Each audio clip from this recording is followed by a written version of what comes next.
Welcome to This Explainer. Today, we're diving into the epic, dark, and honestly, absolutely fascinating true story of how a simple blade of grass completely transformed our world. I mean, it built massive fortunes, destroyed millions of lives, literally toppled empires, and it's probably sitting in your kitchen right this very second.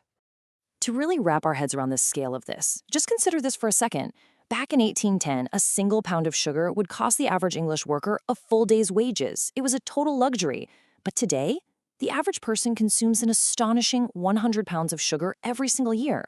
To put that into perspective, that is roughly the weight of a large dog, just consumed in pure sugar by every man, woman, and child annually. It's wild. It's just a staggering transformation. So, the big question we need to answer today is this. How exactly did a rare tropical grass from the remote jungles of the South Pacific manage to conquer the globe and become the most consequential crop in human history? The sheer timeline of sugar's evolution is pretty incredible. If we go back about 10,000 years ago to New Guinea, indigenous people discovered this thick grass and would just chew on the raw stalks for that pure, concentrated sweetness. Fast forward to 3500 BC, the plant reaches India, and ancient farmers figure out how to crush and boil the juice into this rough, brown solid they called khanda, which, by the way, is actually where we get our word candy from. This was a real game changer because it meant sugar could finally be stored and traded. Then, later during the Islamic Golden Age, Arab scholars and traders really perfected the refining process. They built mills and started trading this purified, whiter sugar all across the known world. But for centuries, sugar remained this exotic, almost mythical curiosity in the Western world. When Alexander the Great's soldiers stumbled upon it, the Greeks were absolutely stunned. They called it a reed that produces honey without bees. And in ancient Rome, it was so incredibly rare and just so difficult to transport that a single pound would cost a common laborer an entire month's wages. So it definitely wasn't considered food.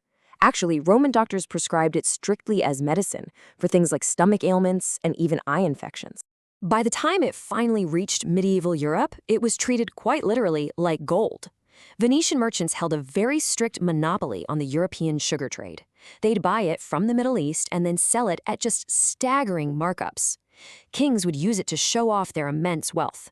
To give you an idea, for the wedding feast of King Henry III, way back in 1236, the royal household purchased over 300 pounds of sugar for that one single celebration. And at the time, that amount of sugar was worth more than a knight's entire annual income. Section 1. The brutal engine of slavery.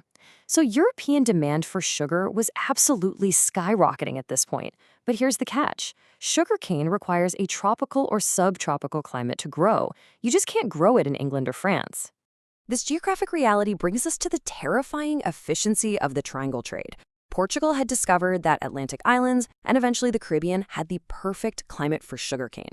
But planting and harvesting it, that requires intense, backbreaking labor. So the really crucial thing to understand here is that sugar didn't just passively benefit from slavery, it actively drove the transatlantic slave trade. Just look at the terrifying efficiency of this system. European manufactured goods went down to Africa, enslaved people were forced onto ships heading to the Caribbean, and then the resulting sugar was shipped right back to Europe. Every single corner of this triangle was literally dripping with sugar money. And the actual process of making that sugar, it was a living hell. The cane had to be cut by hand in sweltering tropical heat and then fed into these massive grinding mills within hours, otherwise it would spoil. So these mills operated 24/7. The workers risked losing limbs in the heavy rollers all the time. In fact, plantation owners actually kept hatchets nearby just to quickly sever a trapped arm before an entire body got pulled through the machinery. It's horrific. After the grinding, the juice was then boiled in suffocating boiling houses where the temperatures frequently exceeded 140 degrees Fahrenheit. The human cost of the system was just catastrophic. Between the 1500s and 1800s, roughly 12 million enslaved Africans were forced across the Atlantic, with a massive portion of them ending up on these sugar plantations. The conditions were so relentlessly brutal that the average life expectancy of an enslaved person upon arriving at a Caribbean sugar plantation was merely 7 years. 7 years! The plantation owners coldly calculated that it was literally cheaper to work people to death and just buy replacements than it was to provide any sort of humane living conditions. Section 2. Revolutions and cheap calories. As we move into the 18th and 19th centuries, The unbelievable wealth generated by these plantations began causing massive geopolitical shockwaves. This wealth completely reshaped the map of the world. In 1791, on the French colony of Saint-Domingue, enslaved workers launched the only successful large-scale slave revolt in human history. They burned the sugar plantations right to the ground, and by 1804, they won their independence to form Haiti. This completely collapsed France's sugar empire almost overnight. And because Napoleon suddenly lost his most profitable colony and all that immense sugar revenue, holding on to his American territories just made zero financial sense anymore. So, in 1803, he sold the Louisiana Territory to the United States for roughly 4 cents an acre. Think about that. The collapse of sugar in Haiti literally doubled the size of the United States. This desperation actually led to the next major pivot in our story. Britain's Royal Navy had successfully blockaded French ports, which cut off Napoleon's access to Caribbean cane sugar entirely. Desperate for a domestic source, Napoleon poured heavy resources into beet sugar, which was a crop that could actually grow on temperate European farms. He even offered cash bounties to farmers just to get them to convert their fields. And you know what? It worked. By 1813, France was producing millions of pounds of beet sugar, so this thousands of years old monopoly held by tropical sugarcane was finally broken, and that drove global sugar prices down to levels that had just never been seen before. With prices plummeting, sugar consumption just exploded, right alongside the Industrial Revolution. In fact, cheap sweetened tea practically became the unofficial fuel of the British Empire. You had factory workers enduring these grueling 12 to 14-hour shifts, and they desperately needed fast energy. Well, sugar delivered incredibly cheap, incredibly fast calories. The industrialists absolutely loved it because a quick break for sugary tea and jam sandwiches kept the working class moving at top speed, entirely avoiding the expense and time of providing substantial, nutritious meals. Section 3. The Great Health Cover-Up. This brings us right into the 20th century, where mass production and these newly founded soda companies pushed sugar consumption to unprecedented historical highs. And this is exactly where the story takes a very, very deceptive turn.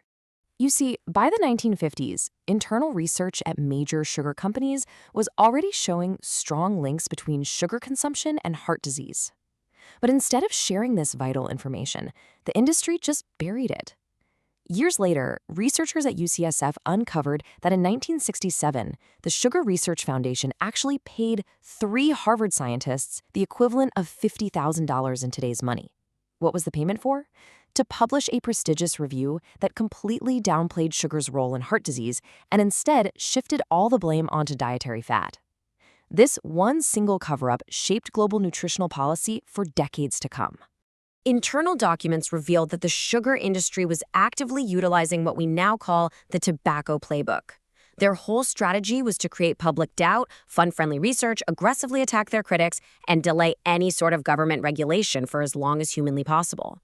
And the tragic result of all this? A disastrous low-fat diet craze. Food companies eagerly removed the fat from their products, but to maintain that same flavor, they just replaced it with massive, massive amounts of sugar. And while the entire public was totally distracted by the fear of fat, a new ingredient quietly took over the market: high fructose corn syrup. Developed by Japanese scientists in the 1970s, this is essentially a very cheap liquid sweetener made from heavily subsidized cornstarch. By the time the 1990s rolled around, major soda companies and food manufacturers in America had almost completely switched from cane sugar over to HFCS. Why? Well, it was way cheaper, easier to transport, and it blended into liquids much more smoothly. So consumers were suddenly ingesting incredible amounts of hidden sweetness without even realizing the actual source of that sweetness had changed.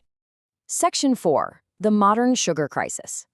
Let's examine our current reality today, which is essentially a global epidemic where added sugars are hiding in almost everything we eat. The contrast between what medical professionals recommend and what we actually eat is pretty alarming. The American Heart Association recommends no more than 6 teaspoons of added sugar per day for women and about 9 teaspoons for men. Yet the actual U.S. average, it's a staggering 17 teaspoons per day. To put that in perspective, just a single can of regular soda contains about 10 teaspoons of sugar. That means enjoying just one drink puts you over your entire recommended daily limit. And it's not just in candy. It's hiding in everyday things like pasta sauce, sandwich bread, salad dressing, and those healthy granola bars. Naturally, the physical toll of this massive dietary shift has been severe. Today, over 42% of American adults are classified as obese. Over 37 million Americans currently have diabetes, and another 96 million are dealing with prediabetes. Now, while sugar is definitely not the only factor in these complex health conditions, decades of research now firmly confirm that it is absolutely a massive contributing factor to these modern epidemics. Globally, we are now consuming well over 180 million tons of sugar every single year. But we are finally starting to see some real pushback around the world. For instance, in 2014, Mexico introduced a soda tax, which actually led to a 12% drop in consumption in just its first year. The United Kingdom followed suit with a sugar levy in 2018. And here in the US, cities like Berkeley and Philadelphia have enacted their own local sugar taxes, and that's despite facing millions of dollars in aggressive industry lobbying against them. The early data suggests that these legislative efforts really are starting to successfully reduce consumption. Which brings us to the end of this explainer, and to one final thought to leave you with. Sugar's story spans 10,000 years, 6 continents, and virtually every major historical event of the last 5 centuries. It is literally the story of how a wild jungle grass built fortunes, toppled massive empires, fueled the Industrial Revolution, and now fundamentally shapes our modern global health. So the next time you're looking at the ingredients list on your ketchup, your sandwich bread, or your morning bowl of cereal, ask yourself, what else sitting right there in your kitchen is secretly hiding a 10,000-year legacy? Thanks so much for joining me today, and keep questioning the history behind the everyday things all around you.